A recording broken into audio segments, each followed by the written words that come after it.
Estou aqui para fazer esse videozinho rápido para comentar sobre uma publicação de Kimetsu no site da Autodesk Japão.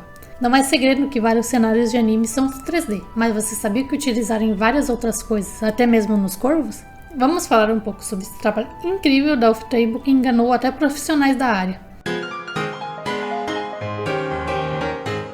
Encontrei uma publicação muito interessante no site da Autodesk sobre como fizeram alguns detalhes e alguns efeitos especiais em Kimetsu, e como conseguiram fazer muito bem integrado com o 2D na primeira temporada. A Autodesk é uma das maiores empresas do mercado que vende software para desenvolver animações 3D. Os softwares mais utilizados no mercado são o Maya e o 3D Max, e Kimetsu usou o 3D Max para desenvolver suas cenas 3D. Esse software é o mais utilizado no Japão em animes, também utilizado em Shingeki, por exemplo.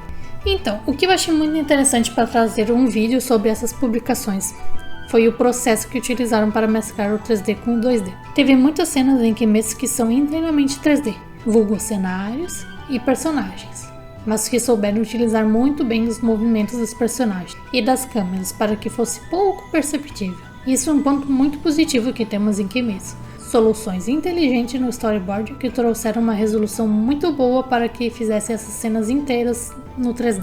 Primeiramente podemos comentar sobre os efeitos da água do Tanjiro e do Gion. Temos uma clara referência do estilo de pintura japonesa, o Kiyoe. Eu não sei pronunciar isso, eu vou deixar aqui na tela como se escreve. E esse estilo, até onde eu sei, dá para perceber, sendo leiga, pode ser inspirado em águas realistas, porém com uma certa simplificação. Eu acho que essa referência super funciona no anime, e o combo de design com animação resultou em grandes momentos que temos, e isso ajuda a dar apelo às cenas. A partir dessas cenas, os artistas do estúdio Ufotable decidiram utilizar em algumas cenas simulações para que facilite o processo de animação e que provavelmente deixe os animadores focar apenas nas animações dos personagens. Temos a cena do Gion no episódio 20, que dá para perceber um pouco mais que é 3D. Mas tem outras cenas que também são muito menos perceptíveis. Essa simulação que está aparecendo na tela foi um teste para um anime. Ela foi feita dentro do programa 3D. Aqui provavelmente seja o 3D Max com o plugin Phoenix, usando partículas para simulação de líquido.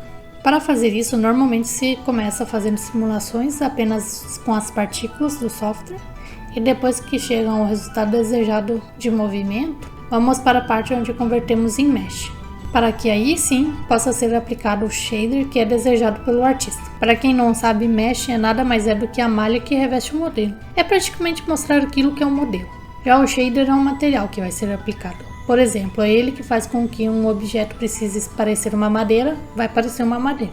Assim como todos os outros materiais, metais, tecido, plástico, água e os outros infinitos materiais que temos no mundo. Se o objetivo final fosse a água realista, seria um material que chegaria aos reflexos da água, a transparência que ela traz e todas as propriedades que a definem.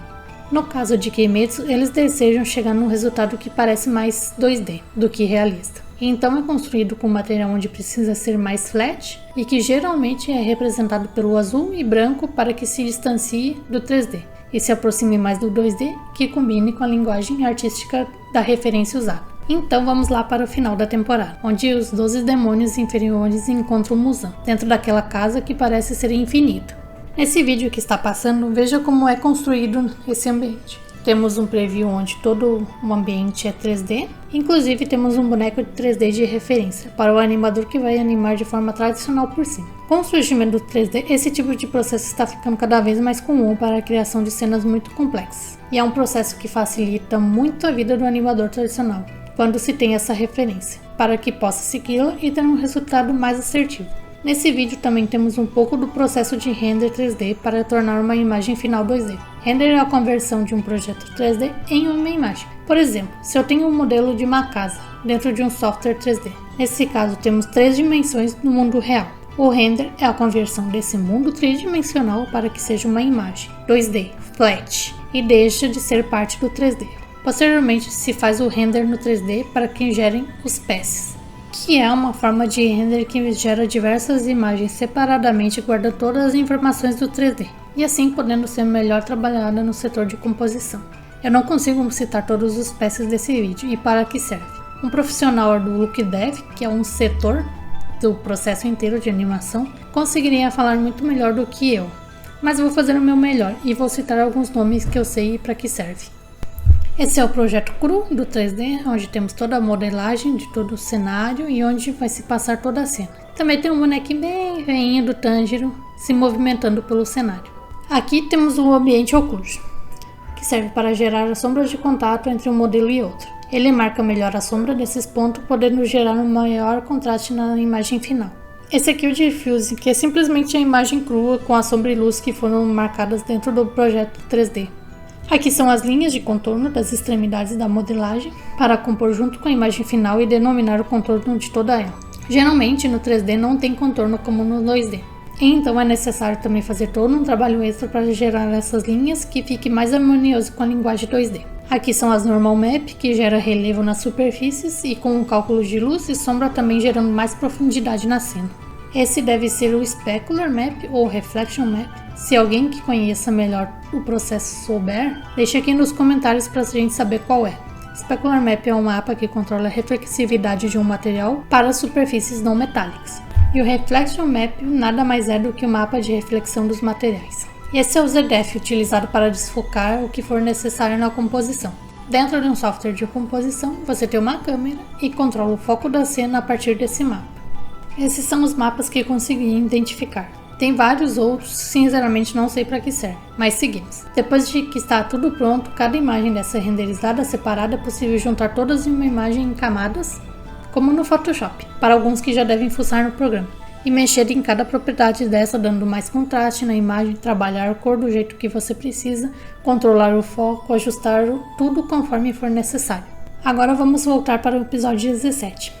Que é onde o Zenitsu enfrenta a aranha. De uma forma muito curiosa, quando eu vi a primeira cena da aranha, percebi que a animação do corpo era um pouquinho diferente das demais animações. E posteriormente o corpo gira, então vemos que a aranha é totalmente 3D, mas não é em todas as cenas. Eu achei uma forma muito inteligente de se montar isso, pois em várias cenas o corpo é 3D e a cabeça é animada de forma tradicional por cima do 3D, chegando num resultado muito melhor de animação, facilitando esse processo de composição com o cenário, ou com a própria casa da aranha com que ela interage diretamente.